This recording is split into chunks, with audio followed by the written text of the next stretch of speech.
What's up, everybody? It is Megan with Project Freya, and welcome back to my YouTube channel.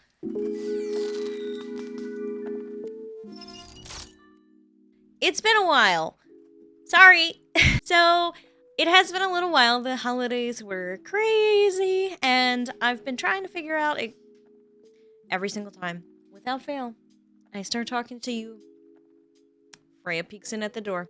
I did see an idea that I really liked, and I wanted to kind of share my own version of it, which is the things I learned as a streamer in 2021. I know I'm a little late to this. As of right now, we are 18 days into 2022, but that's okay. I'm working at my own pace, okay? So today I'm going to share with you 5 important things that I realized in 2021. I have been streaming for about 20 months now, which is kind of crazy to think about. But 2021 was a big learning year for me as a content creator and an individual. Sorry, the English language is sometimes... Okay, so into the video. The first thing that I realized in 2021 is that I need to trust my instincts, and you should too.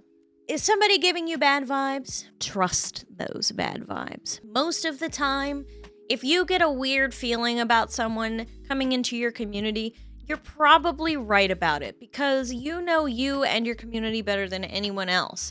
And if you get a weird feeling from someone and think they're just not going to mesh, you're clashing on something, they're making you uncomfortable, or even if it really is just a gut feeling, keep it in mind. People will take advantage of streamers who have lower viewership because they know you're desperate for their view, and they will tend to push the boundaries of what's acceptable to you, to your community, and to Twitch because they can. You're not gonna ban someone when you've only got 1 viewer. Just nip it in the bud now. These people are not gonna grow with you. You're not gonna stay a 1 viewer person forever. You're gonna grow, you're gonna improve, you're gonna change, your community is gonna blossom. And these people that never really belong there to start with, that you just appeased because you wanted that view, they're not gonna grow and blossom with you. They're gonna go on to the next streamer that they can take advantage of. So just keep this in mind. If you get bad vibes, I'm not saying bring down the ban hammer right now. But just listen to your gut and just don't change yourself to please people. You'll resent this later on, especially when that person goes and leaves your community. But this leads me into my next point. Stand firm on your values. Your stream, while it is there for your community, if you choose to, it can be centered around your community. At the end of the day, it is your space. And you need to establish what you stand for. Put that in your panels if you want. Make rules about it so people are coming in can see what you stand for. And honestly, some people are not going to align with these values, and that's fine. You are not for everyone, and that's fine. But if your stream space is not comfortable for you, you're going to grow to resent it. If you are not surrounded by people that at least respect your views and stand by your values, you're going to hate your own space that you created. So again, you could always do something in your panels. I've seen a lot of streamers that'll do that. You can set very specific rules for your chat. Just remind people if certain things make you uncomfortable or where you stand on certain things. It's just very important to make sure you stand by them.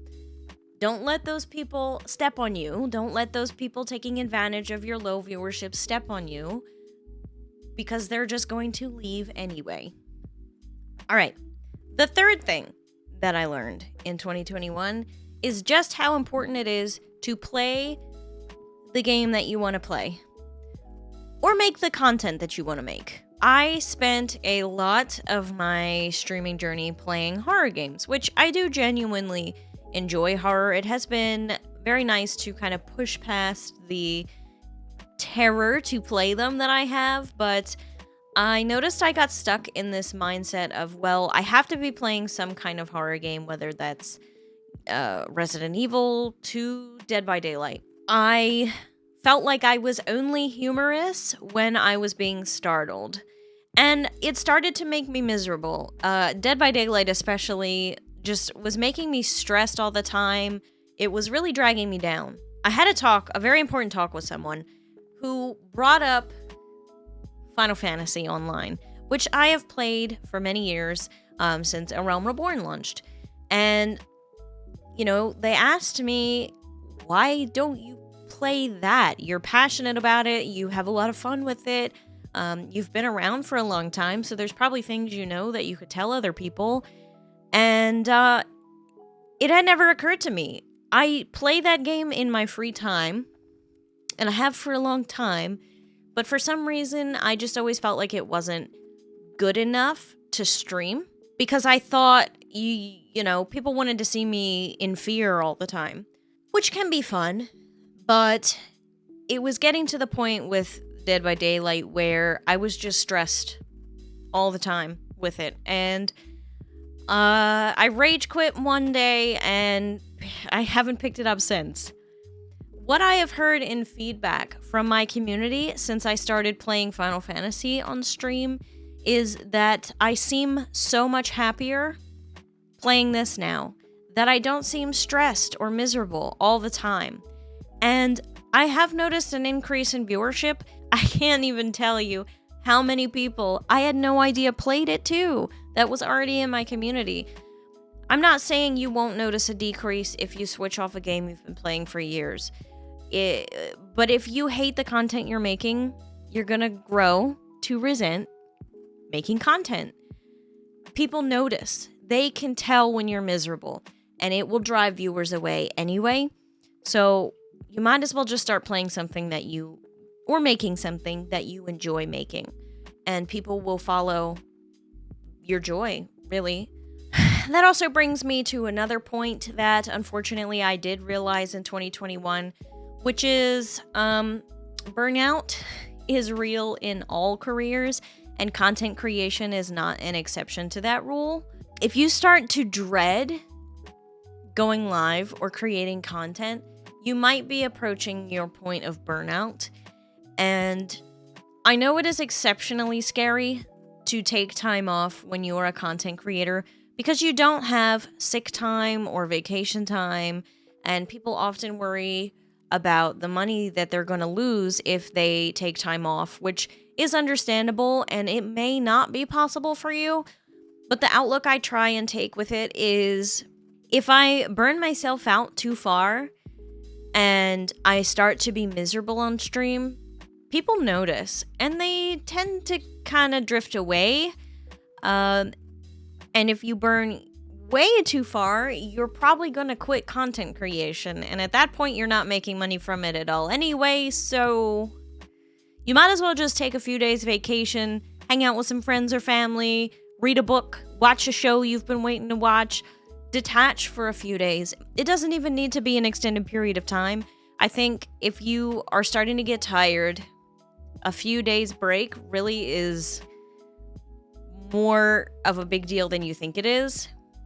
And I would really suggest just unplugging for a little bit before you give up completely. Burnout is very real. Don't let anyone guilt you into working when you're burnt out. I learned a lot in 2021, and I could go on forever about the things that I learned about content creation, but I think this is the last point that I'm going to make for this video. The fifth thing that I learned in 2021 is you need to be prepared to fail and do it a lot. Content creation is not the only place this applies to, by the way, but you will probably fail over and over and over and over again before you succeed. You'll probably fail some more even after you do see some success, so don't think, if one of your videos goes viral that you're done failing, because it is just part of the process of being a creator. Failing is scary. I know. And it can be very disheartening when you put all this time and effort into making a video that nobody watches, or you go live and no one shows up. It really can be heartbreaking. But if you give up, you're never going to succeed. Failing is needed for growth. I have tried many things that did not catch on, they weren't for me, or there was no audience for it. The important thing is to not compare yourself to someone who may have gotten lucky. I know I say this, I've probably said this 1,000 times, but your journey is different from literally everyone else's. So it's not really fair to compare yourself. Sometimes luck is involved in this thing that is content creation, but skill is a big part. And so, yeah, don't compare yourself to people who get lucky. Yeah, so thank you for listening to my ramblings about the things that I learned this past year. 2021 was a wild roller coaster for all of us, but there was some good that came out of it. Always room for growth.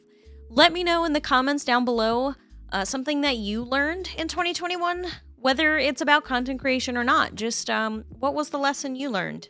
I wish you all the best in 2022. It's starting out as a wild ride, but I really hope it gets better. Don't forget to like this video if you want to see more content like this, and subscribe to the channel. I'll see you guys in the next one. Bye.